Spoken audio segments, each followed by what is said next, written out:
자, 안녕하셨어요?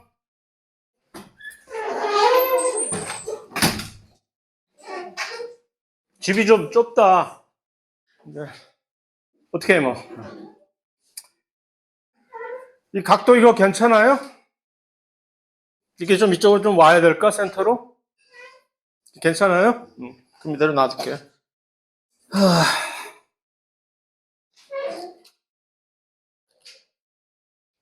자, 그래서 이번 시간에는 계속 지난 시간에 원래 일장 전광석화처럼 끝내버리려고 했던 그 말도 안 되는 맨날 꿈은 크지.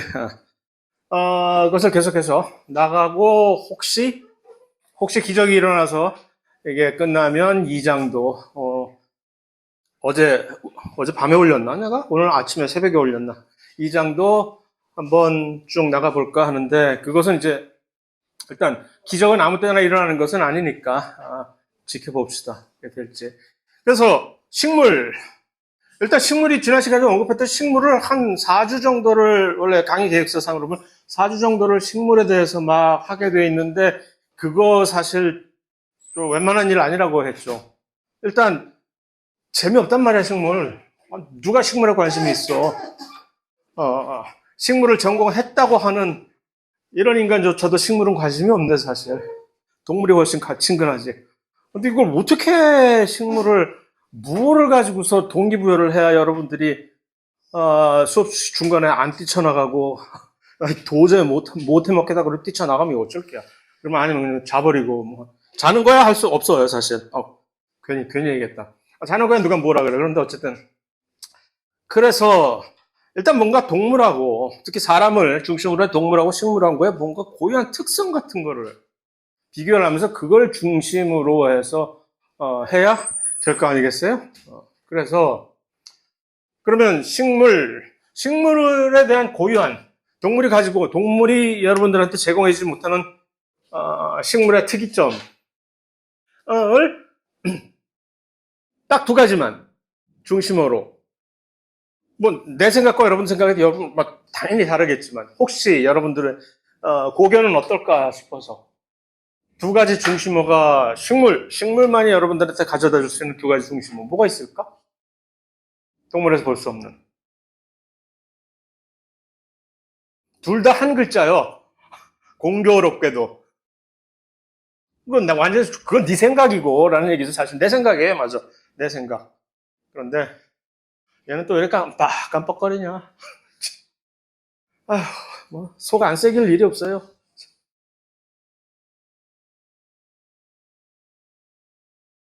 뭐가 있을까? 두 가지 식물만이 여러분들한테 어필할 수 있는, 니들 이런 거 없지. 하고. 근데 둘 다 한 글자로. 물론 한국말로. 영어로는 한 글자 아니지. 뭘까요? 요감하게. 에? 뭐라고,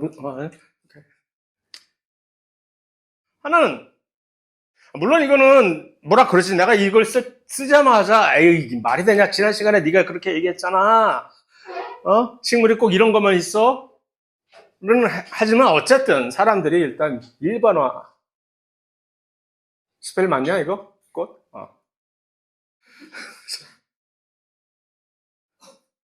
꽃.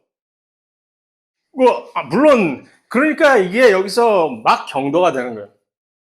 지난 시간에 우리가 막 그렇게 봤듯이 식물은 일단 식물의 이 진화 계보를 보면 일단 네가 수도관을 가지고 있느냐 집에 너네 수도 들어와 안 들어와로 시작을 해가지고 그래서 뭐 베시큘러 플랜트, 논 베시큘러 플랜트 하고 집에 수도가 들어오는데 그게 뭐 최신식이야 구식이야 해가지고 신식인데 그 다음에 너네 집에 너 이제 꽃 피워 안 피워 거기까지가 이제 최정상에 식물 입장에서 진화의 최정상에서 또 우뚝 서서 딱 보이는 것이 사실 플라워링 플랜트라고 해서 그것을 이제 한국말도 아니긴 하지만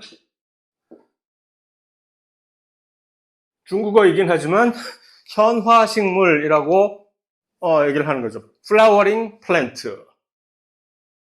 종자식물, 씨를 가지고 있는 식물이 두 가지 종류가 있었잖아요. 또 가서 사올 때가 됐구나. 근데 그 씨들 중에서 저 소나무, 무슨 전나무처럼 입이 뾰족한, 입이 바늘처럼 날카로운 그런 식물들을 우리는 그래서 침엽수라고 하는 것이고, 그다음 그 공교롭게도 그런 침엽수들은 전부 늘 풀어. 낙엽질 일이 없어. 사계절에. 어쨌든 걔네들은 씨가 밖으로 진솔하게 노출이 되어 있고 씨를 은큼하게 숨겨가지고서 속에다가 꽁치고 있는 식물들은 또 공통적으로 현란한 꽃을 피워. 그래서 이 모든 식물이 다 이 꽃을 이렇게 이쁜 꽃들을 딱 피우는 건 아니지만 일단 식물을 한 3, 4주 동안 최소한 강의 계획서상 하기로 되어 있을 때 우리의 이 중심은 우리의 관심의 이제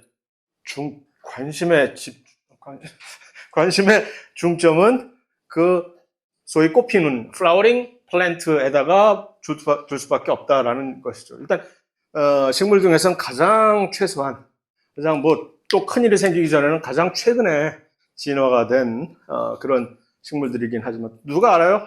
뭐 인류가 전부 다 멸절하고 난 다음 새로운 세상이 지구에 닥쳐오게 되면 갑자기 그 꽃을 피우는 식물들도 다 같이 우리와 함께 운명을 같이 하고 옛날에 공룡과 같이 운명을 같이 했던 그 식물들처럼 이제 갑자기 식충 식물들이 전부 온 세상을 지배하게 될지 누가 알아? 그거야 모를 일이지만 어쨌든 그래서 이 꽃을 피우는 그러니까 꽃은 이 동물들이 뭔지 모르지만 끌리게 되잖아.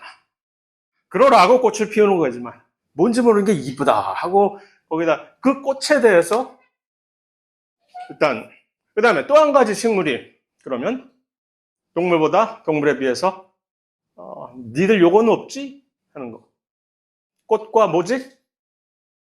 응? 꽃과 빛. 물론 빛, 뭐 우리는 빛 못 느끼냐? 동물이라고 야 우리도 빛 느낀다. 하지만 니들 빛 가지고 밥 지어 먹을 수 있니? 라는 거지 일단. 뭐 광합성이라고 했잖아. 그냥 흔히 광합성. 그래 니들은 광합성 해. 난 니들이 광합성 해놓은 건 내가 훔쳐 먹을게. 라고 그렇게 서로 살긴 하는 거지만 그냥 그 광합성이 문제가 아니라 그거는 가장 밖으로 겉으로 두드러지게 나타나는 것일 뿐이고 그래 빛을 가지고 얘네들은 뭐 이상한 짓을 해가지고 밥을 지어 먹네 지들에 그건 도저히 우리가 따라갈 수 없는 번복할 수 없는 그거긴 하지만 그거보다도 그 속에 들어있는 훨씬 더 심오한 빛을 걔네들은 훨씬 민감하게 빨간빛, 노란빛, 파란빛, 뭐 이상한 빛들을 전부 다 감지를 해가지고 빛에 상당히 민감할 수밖에 없다는 얘기예요. 빛이 조금만 바뀌어도 얘네들은 아주 기가 막히게 히스테리컬하게 반응을 해버려요.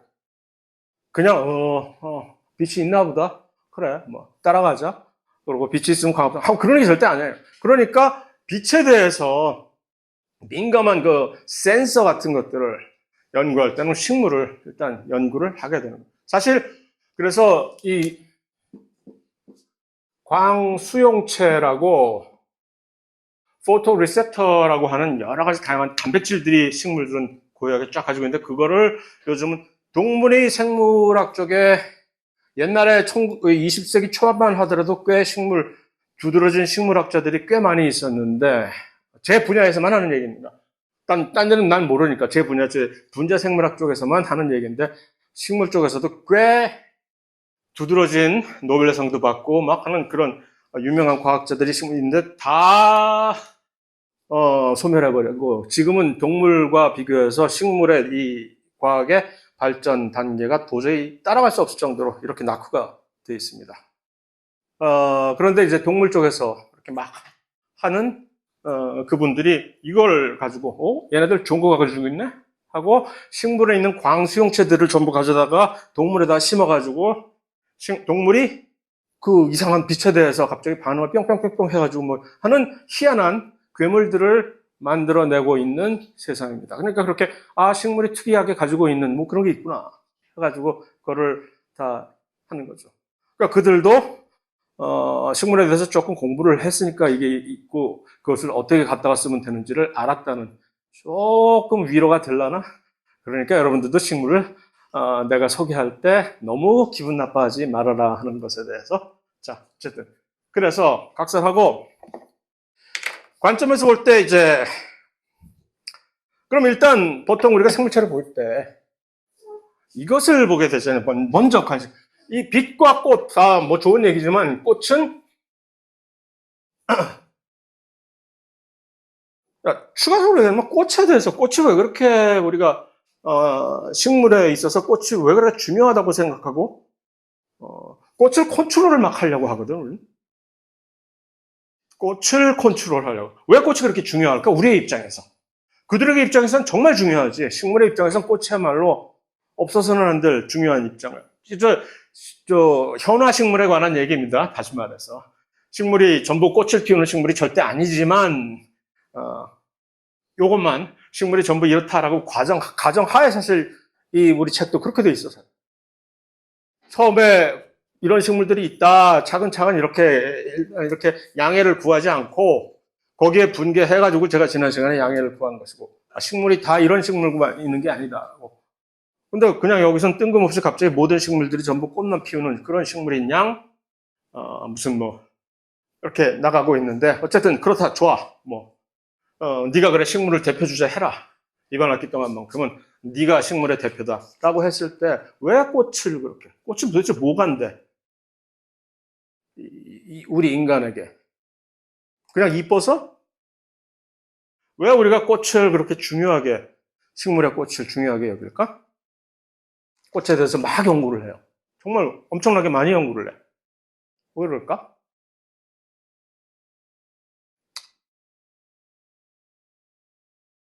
뭐 꽃에서 무슨 향기? 꿀어들라고? 벌은 아니잖아 우리가. 있으면 좋긴 하지만 왜? 꽃은 그들에게 있어서는 뭐예요? 생식이잖아. 우리에게 있어서는 뭐예요? 꽃을 피운다는 얘기는 결국 자동적으로 그 다음에 결과는 뭐지? 과일을 맺는다는 얘기예요. 씨를 맺는다는 얘기예요. 씨를 맺을 때 뭔가 씨만 맺지 않고 그들은 뭔가를 꼭 이렇게 과일 비슷하고. 그러니까 결국 뭐예요? 우리가 막 먹는 쌀, 옥수수, 밀, 보리 이런 것들 다 꽃을 피운 다음에 부산물인 거지. 우리에게 있어서는 정말로 없어서는 안 되는 우리의 생존이지. 그들의 꽃은 우리의 생존. 물론 그들에게 있어서 꽃은 그들에게 생존이기도 하지만 우리에게 있어서도 생존이기 때문에 꽃에 대해서 그냥 꽃을 보고 야, 좀 더 이쁜 꽃을 어떻게 피울 수 없을까? 물론 원예학을 하는 사람들은 그렇게 하겠지.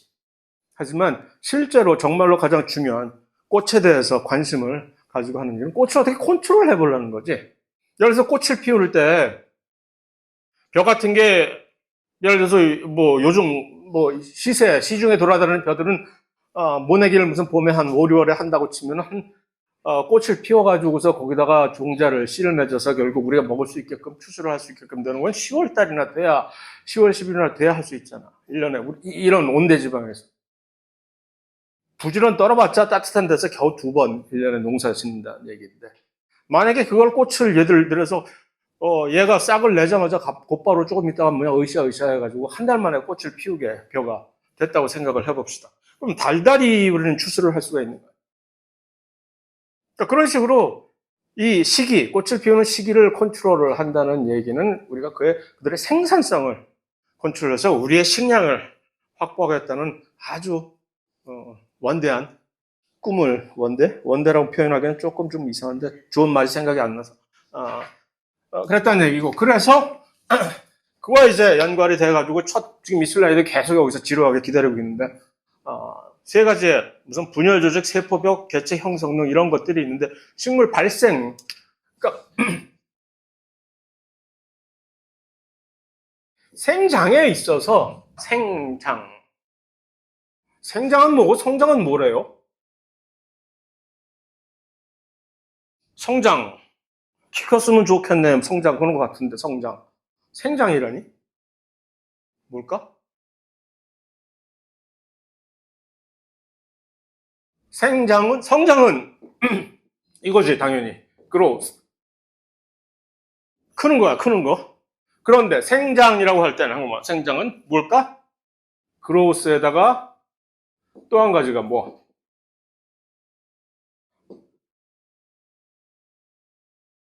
발생이 들어 발생과 성장이 합쳐져서 생장이 돼.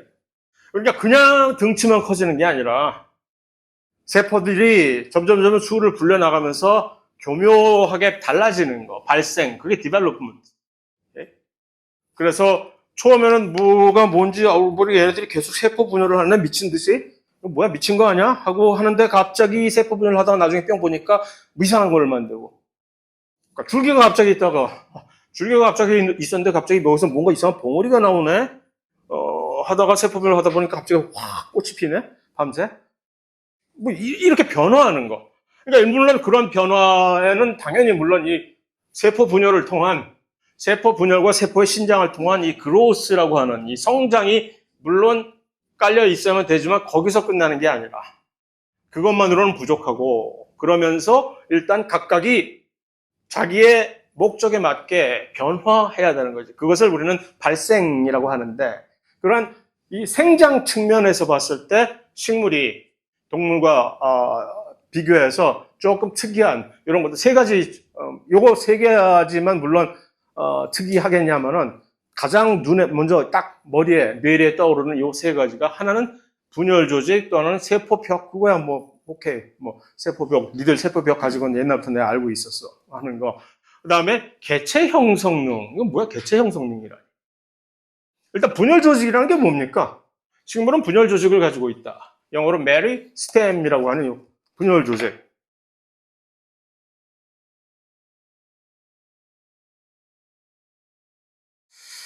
얘가 갑자기 어디였지 이거?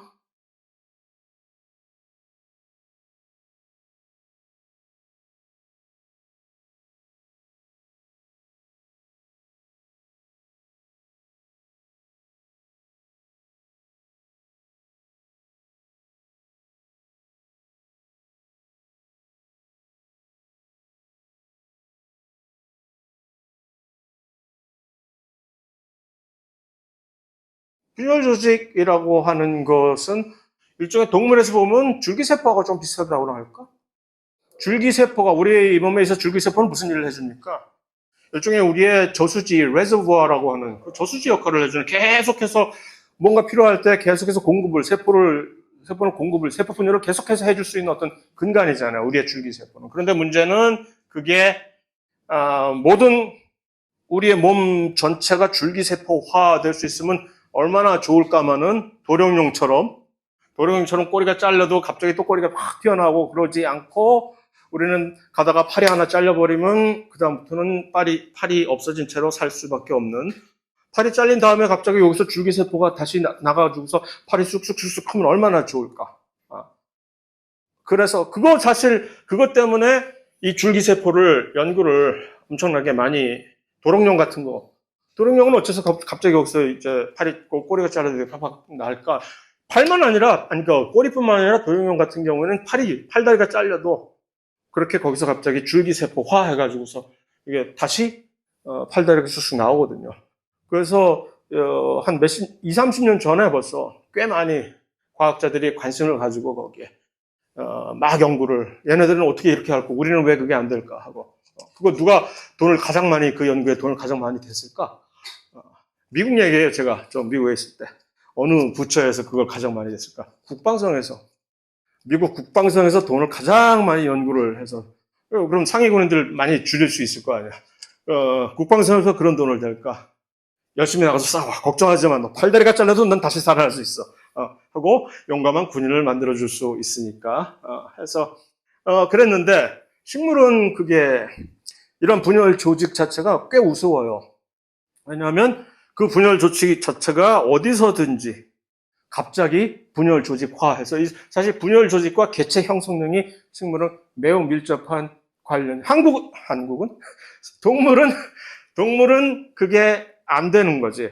원래 줄기세포가 있었던 지역이 그냥 계속해서 줄기세포. 그러니까 그 지역이 아니면 거의 무슨 큰 기적, 거의 비슷한 기적이 일어나지 않는 한 손상이 된 이미 다 큰 다음에 손상이 된 부위가 제대로 다시 재생되기가 힘든데 동물은 식물은 그러한 분열 조직이라고 하는 쉽게 비유해서 동물의 줄기세포 비슷한 그들도 나름대로 그 특별한 지역이 있어 분열 조직 같은 것들 예를 들어서 우리가 흔히 알고 있는 그냥 딱 식물은 뭐 머리 꼭대기와 정수리와 발끝 부분이 아마 그들의 분열 조직이라고 할 수가 있는 거예요. 그러니까 걔네들은 위로 뻗고 아래로 뻗고 해서 뿌리는 땅으로 계속 내려가고 위는 줄기는 하늘 높은 줄 모르고 거만하게 위로 오르고 그러다가 갑자기 가지를 쭉쭉쭉쭉 펴가지고서 여기서 꽃봉오리가 팍팍 나가고 그것도가 분열 조직들이 생겨서 새롭게 생겨서 되는 거거든요. 그런데 문제는 식물은 그게 그 자리에만 고착되어 있는 것이 아니라 그게 아무 데서나 갑자기 예를 들어서 식물이 보통 많은 식물도 그냥 가지 하나 뚝 꺾어져가지고 땅에다 그냥 푹 꽂아버리잖아. 그러면 갑자기 그 식물이 새로 뿌리 내리고 새로운 식물이 돼버리잖아. 이게 웬 조화야? 그게 바로 이렇게 아무 데서나 새로운 분열 조직이 생겨가지고서 거기서 새롭게 시작하는 것을 개체 형성 능이라고 합니다. 그러니까 엄밀한 의미로 개체 형성 능이라는 얘기는 모든 조직이, 모든 어떤 신체 부위가 완전한 성체로 다시 새롭게 분화할 수 있는 능력을 개체 형성 능이라고 얘기를 하는 거죠. 이게 동물은 전혀 없지. 동물은 지가 무슨 손오공도 아니고 손가락 하나 잘라가지고 딱 부르면 갑자기 새로운 개인이 여기서 갑자기 아니면 머리카락 하나 뽑아서 훅 불면 쫙 새로운 개인이 생겨나는 게 아니잖아요. 사람은. 사람과 동물은. 식물은 그래. 식물은 잎사귀 하나 따가지고서 그냥 수리수리 마수리 막 그러면 갑자기 잎사귀에서 뿌리가 나고 줄기가 나고 해가지고 새로운 식물이 돼버립니다. 그게 물론 아무나 할 수 있는 건 아니지만 쉬워 되게. 그러니까 잎사귀 따가지고서 거기다가 잎사귀에다가 여러 가지 다양한 무슨 처리를 해야지 물론. 하지만 아무리 다양한 처리를 해도 동물은 그게 절대 안 되는 일인 것에 반해서 식물은 그게 된다. 그것이 바로 개체 형성 능이라는 얘기인데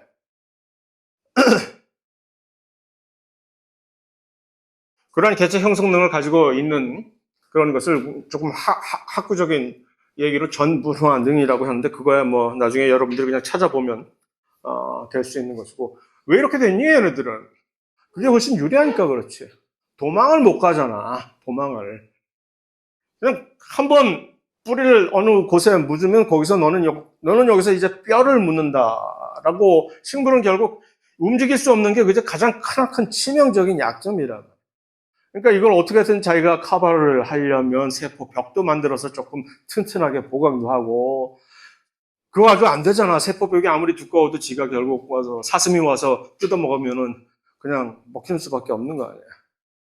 오로지 사슴이 와서 다 먹지만 않기를 바라는 수밖에 없지. 먹다가 배불러서 그냥 갔냐? 하면 이제 남은 거 갖고 다시 시작해보자. 그게 바로 이제 개체 형성능이 되는 거죠. 전분화능. 그러면 그래, 네가 아무리 나를 다 먹고 가도 나는 다시 시작하면 끝이다라고. 그래서 이제 식물의 이제 손상을 쉽게 회복할 수 있는 그런 이점이 바로 이러한 개체 형성능이 있는 것이고, 그럼 일단 식물은 그만큼 동물과 조금 다르다. 우리가 동물이 나중에 가서 동물의 조직, 세포와 조직 그런 것들을 보게 될 예정이긴 하지만 그럴 때 동물은 보통 동물은 세포가 이런 식으로 계층으로 구성이 되어 있잖아요. 조직, 세포들이 막 같은 종류의 세포들끼리 딱 모여서 조직이라는 걸 형성을 하는 거죠. 그 다음에 그 조직들이 갑자기 있다가 서로 다른 조직들, 이젠 조직들끼리 서로 다른 조직들이야. 같은 종류가 아님에도 불구하고 뭔가 같은 큰 일을 같이 도모해보자라는 뜻으로 같이 모이게 되면 서로 다른 종류의 조직들이 같이 모이게 되면 그 다음에 그게 뭐가 되죠? 기관이 되는 거지. 기관 우리 잘 알고 있잖아요. 뭐 많잖아. 우리의 장기들이 다 기관이잖아. 눈, 뇌, 무슨 심장, 간 이런 것들이 다 그런 기관. 그런데 그 기관들이 어떤 기관들끼리는 자기들끼리 모여서 같이 일을 수행을 한단 말이야. 그럼 이제 그것을 우리는 기관계라고 하고 무슨 뭐 심혈관계, 신경계, 무슨 내분비계 뭐 이렇게 그런 식으로 이제 구성이 되어 있단 말이야. 하나의 계. 식물이 조금 달라요. 물론 식물도 세포가 있고 세포들이 같은 종류의 세포들이 어떤 같은 종류의 조직을 만드느냐 그게 조금 애매모호한 거지. 그래서 식물에 있어서는 일단 식물이 세 가지 종류의 세포로 딱 돼 있다라고 하는. 그래서 식물의 조직은 동물이 얘기하는 조직과는 조금 약간 결이 다른 그런 것이다라는 정도로 알고 있으면 되고, 조직계라는 게 있잖아. 동물은 조직계라는 건 뭐 듣도 보도 못한 얘기인데. 그래서 이런 걸 하나하나 일일이 이렇게 외우려고 쓸데없어요. 이런 거 쓸 때. 외워봤자 절대로 오래 못 가요. 그러니까 그러지 말고 일단 큰 줄기만. 식물은 동물처럼 이렇게 이 세포의 조직, 세포를 이렇게 구성을 이렇게 오거나이즈 하는 거하고는 조금 다르다. 식물은 그렇게 동물처럼 같이 취급하면 안 돼. 라는 정도만 알면 돼요. 그래서 식물은 달라. 그러고 나서 일단 다른데 어떻게 다른데? 라고 했을 때 일단 취하는 조직계 같은, 예를 들어서 표피 조직계, 기본 조직계, 관다발 조직계라고 하는 이상한 형태로, 물론 이것은 다시 또 한 번 강조하지만 현화식물에 관한 얘기지. 하지만 어쨌든 일단 세 개의 조직계가 있다. 각각의 조직계마다 그것을 구성하는 어떤 몇 가지 아주 적은 종류의 세포로 이런 것들이 구성이 되어 있는데, 그게 하나의 장점이에요. 동물은 이 세포 종류가 엄청나게 많아가지고서 골치 아픈데, 식물은 기본적인 종류, 세포의 종류가 딱 세 가지밖에 없어. 아주 심플해. 그 세 가지가 좀 이따 나올 텐데, 어쨌든 그것들을 갖고 돌려막기 해가지고서 세 개의 다른 조직계, 표피 조직계 하면 그냥 대충 우리가, 알 수 있잖아. 직관적으로. 표피 조직계라니. 식물의 껍질을 이렇게 만드는 그런 조직이겠구나. 표피. 그 다음에 기본 조직계는 뭘까? 식물의 뭐를 구성을 할까? 식물의 순살, 살탱이를 그냥 안에 껍질을 들고 탁 파고 들어가면 식물도 뭔가 야들야들한, 식물이 암만 야들야들 해봤자 식물은 딱딱한 세포 벽을 갖고 있기 때문에 그게 조금 그렇긴 하지만, 어쨌든 식물의 입장에서 보면 다른 데에 비해서 조금 야들야들한 부위가 있는, 그걸 예를 들어서 식물의 순살계라고 한번 비유를 해봅시다. 그거를 이제 기본 조직계가 이렇게 딱 구성하는 거고, 그 다음에 관다발 조직계는 뭔지 대충 알겠지. 파이프, 지난 시간에 얘기했던 그 수도관을, 식물에 있는 수도관을 특별히 만드는 그런 조직계를. 근데 이제 수도관이, 식물은 지난 시간에는 물만을 중요시 여겨가지고서 이제 물관만을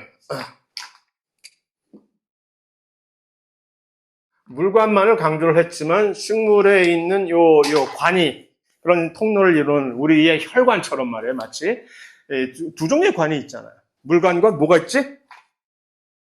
이것도 아마 들어봤는지 모르겠으나, 여러분들도 이과니까 어쩌면 여러분들 중에 뭐 생물 고등학교 때 조금 배워본 분들은 들어는 물관과 체관이라고는 두 가지 종류의 관이, 파이프가 있거든. 물관은 물만 수송하고, 우리의 수도관처럼. 체관은 영양분만을. 우리는 물과 영양분을 둘 다 같은 관에서 취급을 하잖아요. 혈액. 그래서 혈관을 통해 갖고 물과 영양분이 동시에 우리는 막 수송이 되는데, 얘네들은 물하고 영양분을 아주 딱 엄밀하게 구분을 해가지고서 구분을 하는데, 어쨌든 요것들을 관을 만드는 조직, 관을 만들기 위해서는 세포 종류가 좀 어때야 될까? 특히 순살과 비교해서 관을 담당하는 세포들과, 소위 말하는 기본 조직계라고 하는 순살들을 만드는 세포들과는 뭔가 일단 근본부터, 태생부터 달라야 되지 않을까? 뭔지 모르지만 관이야, 관. 관이 되기 위해서는 뭐가 돼야 되겠다. 그 관을 통해 갖고 뭔가가 흘러간다는 얘기야. 그러니까 세포긴 세포이지만 나는 관을 제공해 준다 그러면 이 세포들은 뭔가 어떻게 돼? 속이 좀 텅 비어 있어야지. 그래야 그 텅 빈 속을 가서 마치 공갈빵처럼 말이야.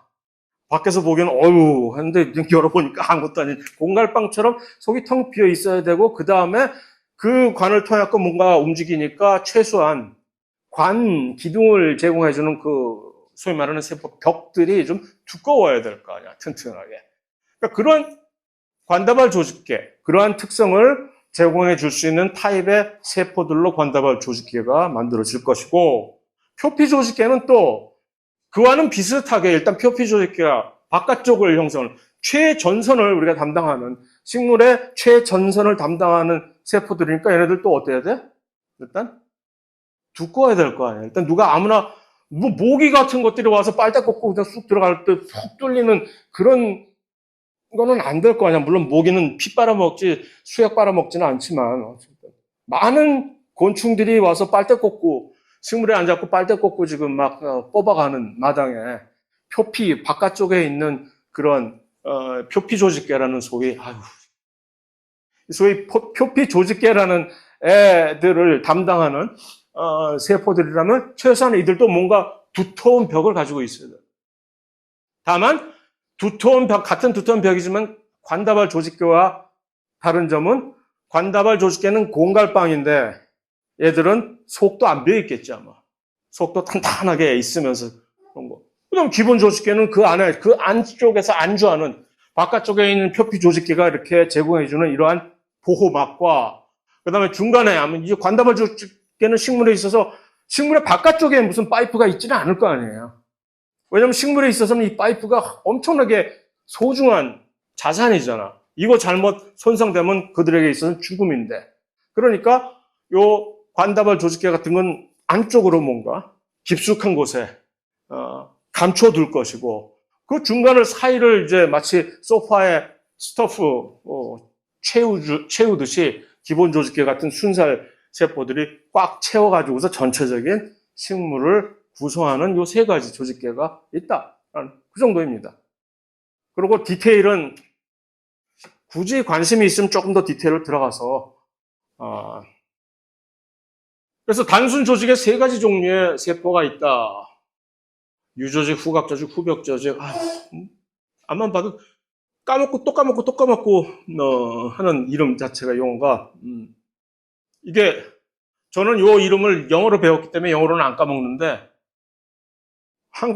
한국말로 배워놓으니까 이게 계속 후각조직이, 후각조직이 도대체가, 어쨌든 요 세 가지 조직의 단순 조직이 있는데 사실은 여기서 요 세 가지 형태의 세포가 식물의 가장 기본적인 딱 세 가지 종류의 세포입니다. 요걸 가지고 예를 들어서, 관다발 조직계는 물관, 체관이라고 하는 두 가지 종류를 만들 때 요 셋 중에서 특이한 친구들을 뽑아갔다가 선발했다가 리크루트 해가지고 쓰는 것이고 표피도 대충 그런 마찬가지고 그래서 근본적으로 골자는 표피는 좀 이따 나오고 기본 조직계에 먼저 들어가가지고서 요 유세포, 후각세포, 후벽세포라고 하는 요거 세 가지 종류의 세포가 식물의 기본적인 세 가지 종류의 세포입니다.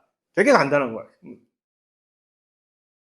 유세포, 파렌키마 셀이라고 하는 건데 얘야말로 진짜 가장 이름 자체가 유가 무슨 한자가 무슨 유자인지 잘 모르겠지만 어쨌든 야들야들하다는 얘기예요. 부드럽다, 소프트하다.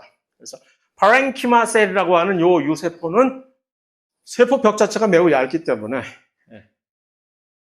전혀 세포 자체가 말랑말랑 거의 식물 세포가 말랑말랑 해봤자 얼마나 말랑말랑 하겠어요.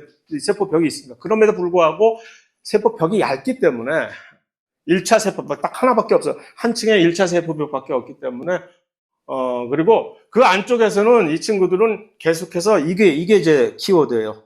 대사활동. 실제로 뭔가는 대사활동이 활발하게 일어나는 살아있는 세포들이 유세포들의 특징이라는. 이거 식물의 중요한 대사활동하는 게 결국 뭐겠어요? 이거 광합성 같은 거 해야 되겠지? 그러니까 주로 잎에 있는 광합성을 실제로 수행하는 세포들은 그러니까 이런 부드러운 소프트한 이런 파렌키마 셀들이 그 안에 엽록체들이 쫙 있어가지고서 광합성도 하고 광합성의 결과로 이렇게 그들의 산물인 녹말을 저장한다는 등 이렇게. 그래서 그러니까 대사 활동, 메타볼릭의 측면에서 매우 액티브한 활성이 있는 점점 갈수록 더 심해지네 얘가 증세가. 그렇기 때문에 이거 짜증나지 않아요? 되게 깜빡거리니까? 또 옮길까? 아마도 내 생각엔 아마도 무슨 뭐 케이블 아니면 컴퓨터가 무슨 문제가 있다고 컴퓨터는 아니길 아닐 텐데.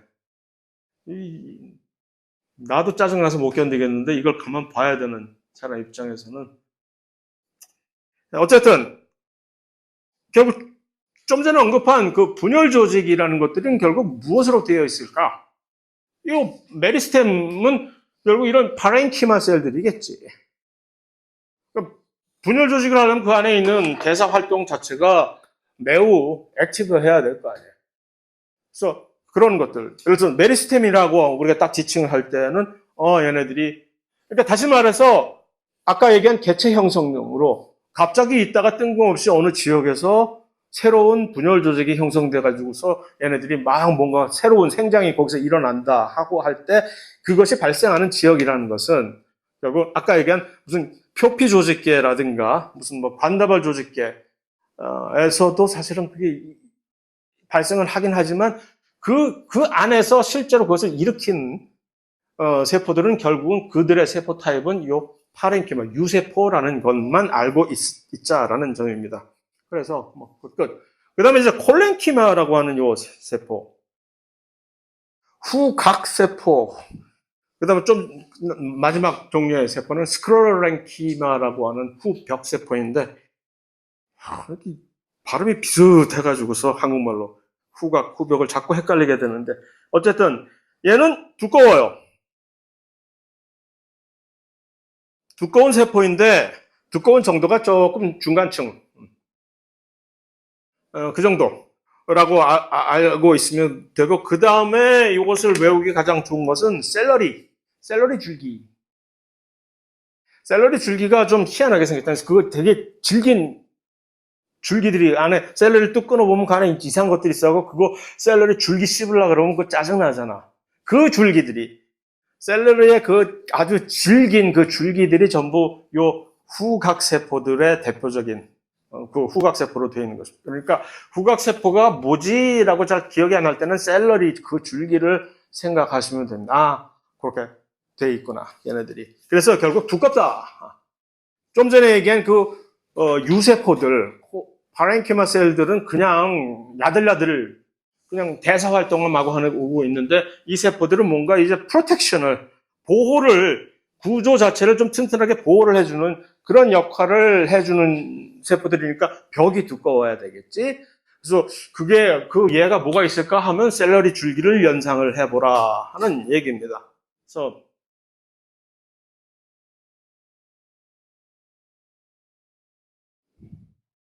바로 지금 빨간 그 세포벽만을 그 세포벽만을 특별하게 염색을 하는 염색약을 치면 그 빨간 세포벽 주위가 빨갛게 염색이 되거든요. 그랬을 때 셀러리 줄기에 있는 그 소위 말하는 그 후각세포들이 어디에 지금 배열이 되어 있는지가 적나라하게 노출이 되는 거죠. 그 빨간 부위가. 그래서 걔네들 때문에 셀러리를 씹다 보면 질겨가지고서 셀러리 별로 안 질긴 모양이지 별로 동의하는 눈빛들이 아니야. 나만 질기네 셀러리는.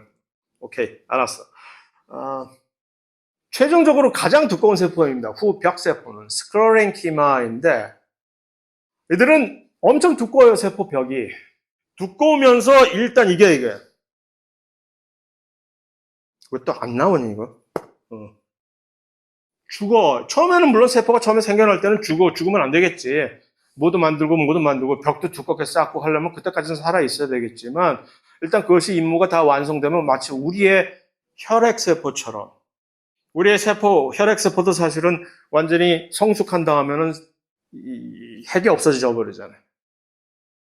우리의 적혈구 세포 말에 혈액세포 중에서도 적혈구 세포는 나중에 성숙한 적혈구 세포는 전부 다 버리고 이 핵이고 뭐고 다 버리고 세포의 정체성이 없어지는 거죠. 그 안에 있는 건 오로지 뭐 헤모글로빈 단백질들만 그득하게 쌓아두고 그들의 목적은 결국 헤모글로빈 가지고 산소 운반하는 거니까 그러는 것처럼 이들도 처음에는 이들의 목적은 일단 두꺼운 벽을 쌓는 게 목적인 거예요.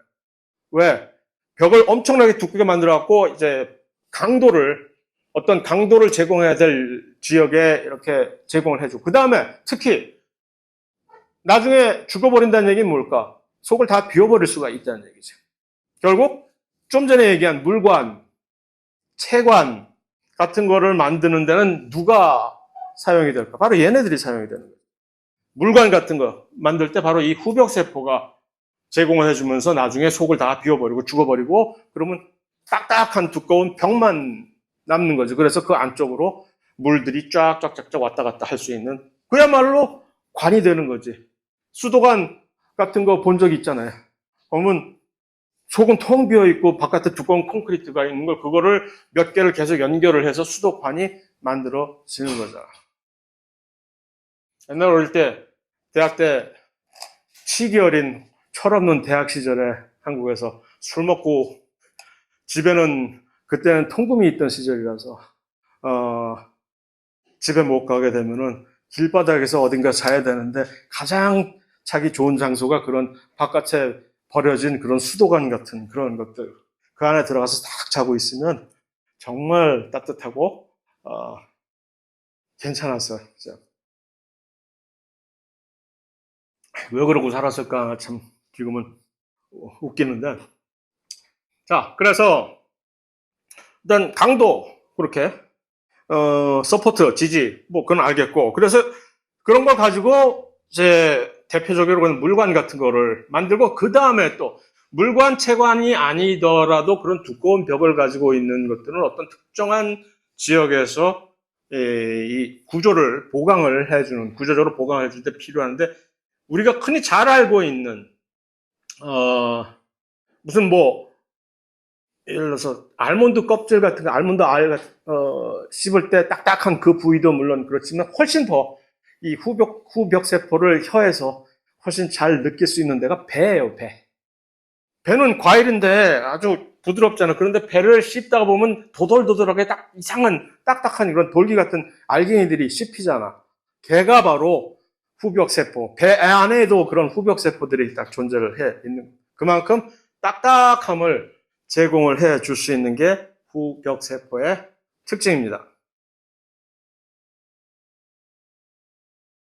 자, 그래서 일단 그런 세 개의 기본적인 세포를 가지고 각각의 관다발 조직계랑 표피 조직계들은 그들 중에서 자기가 필요한 거면 골라 갖다 쓰는 거예요. 그러니까 이론적으로 관다발 조직계 같은 경우는 당연히 뭐를 훨씬 더 많이 가져다 쓰겠어.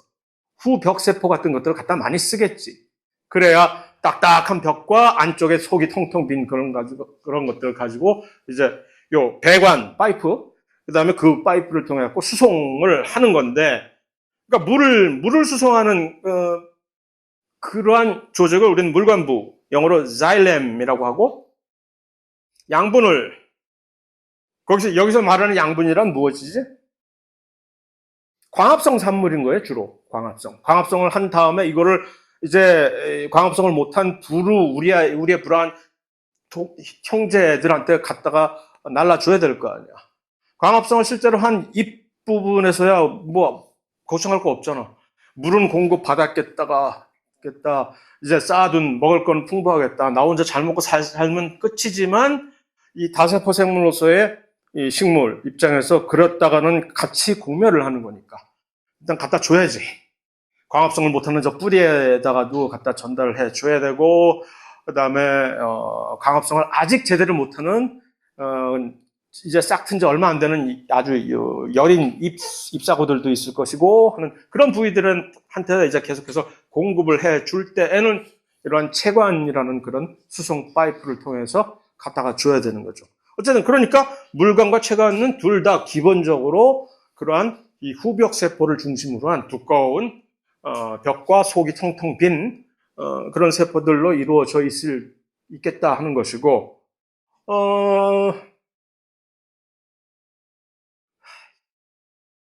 네, 일단 물관부터 보면은 두 가지 종류의 물관이 있다라는 거. 이게 뭐 이렇게 중요한지는 모르겠으나 어쨌든 두 가지 종류가 그러니까 헛물관과 물관 요소라고 한국말로 이거는 한국말이 훨씬 더 이제 기억에 남기기가 조금 더 뭐 편하긴 한데 왜냐하면 훨씬 더 직관적으로 이해를 할 수 있잖아. 헛물관 뭔가 좀 약간 없어 보이잖아. 헛물관. 그다음에 물관 요소. 영어로는 이건 tracheate와 vessel element라고 하는 두 가지 종류인데 어쨌든 그 원어를 뭐 굳이 우리가 알 필요는 없을 것 같고, 헛물관과 물관 요소라고 하는 두 가지 종류의 물관 타입이 있다라고 하는데, 뭐가 다르냐? 헛물관은 그냥 얘가 글자 그대로 단어가 시사해 주듯이 약간 연식이 좀 되는 애들이에요. 오래된 애들, 헛물관. 좀 원시적인, 옛날에. 그러니까 헛물관이라는 얘기는 이런 물관 체관을 아주 자유자재로 원활하게 막 사용하는 두 종류의 식물들이 있잖아. 둘 다 종자식물이긴 하나 저런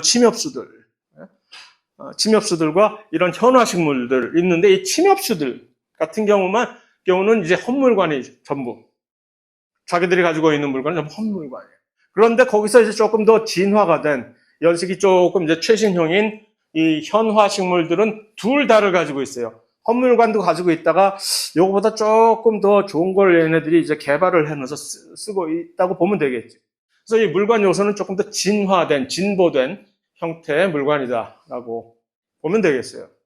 그 구조 자체를 관심 있으면 둘 다 차이가 나는데, 헛물관은 이렇게 약간 뾰족뾰족한 것들이 이렇게 배열이 돼가지고서 이렇게 왔다 갔다 하는데, 물이 올라가는 게 조금 그래서 원활하게 올라가지를 못해.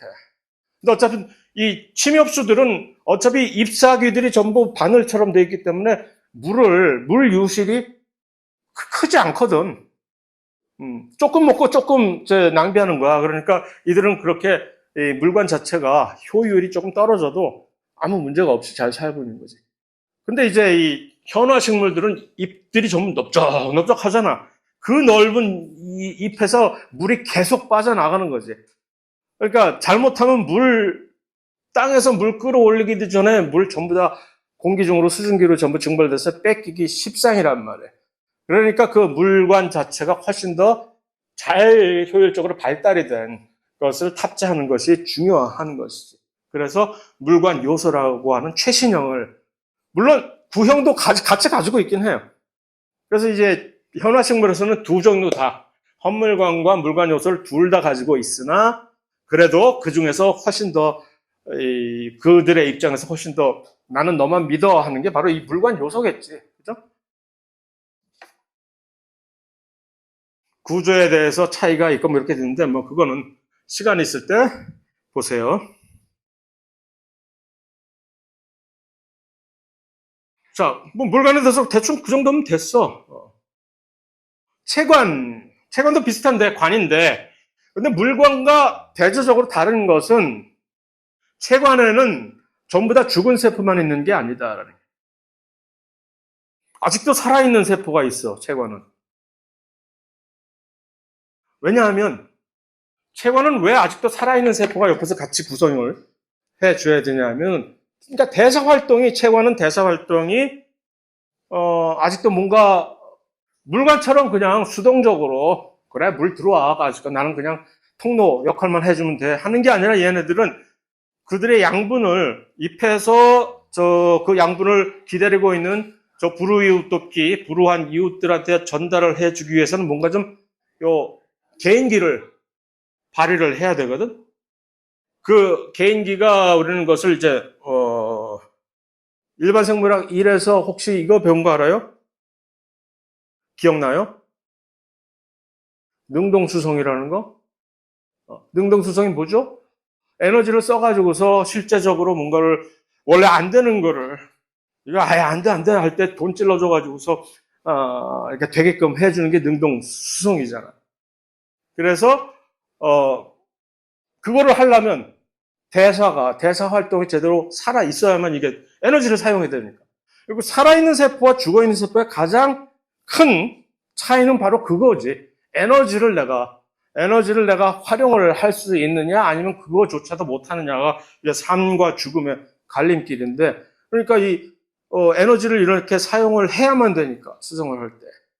아직 죽이면 안 되겠지, 얘는 아직도 살아 있어야만 될 이유가 그래서 있는 겁니다, 이 체관은. 그래서 체관 세포들이 전부 다 살아있는 것만은 아니지만, 어쨌든 최소한 살아있는 세포가 옆에서 꼭 딱 옆에서 붙어서 이 능동수송을 같이 관장을 해주는 게, 그래서 이 체관도, 이거 물관 요소처럼 체관도 체관 요소라고 하는 이 시브가 있는데 그게 바로 이 관을 형성해 주는 거지. 그 속을 통해 가지고서 그러니까 속은 텅텅 비어 있어 체관 요소는. 그런데 옆에 있는 컴패니언이라는 게 뭐예요? 친구라는 뜻이잖아. 컴패니언.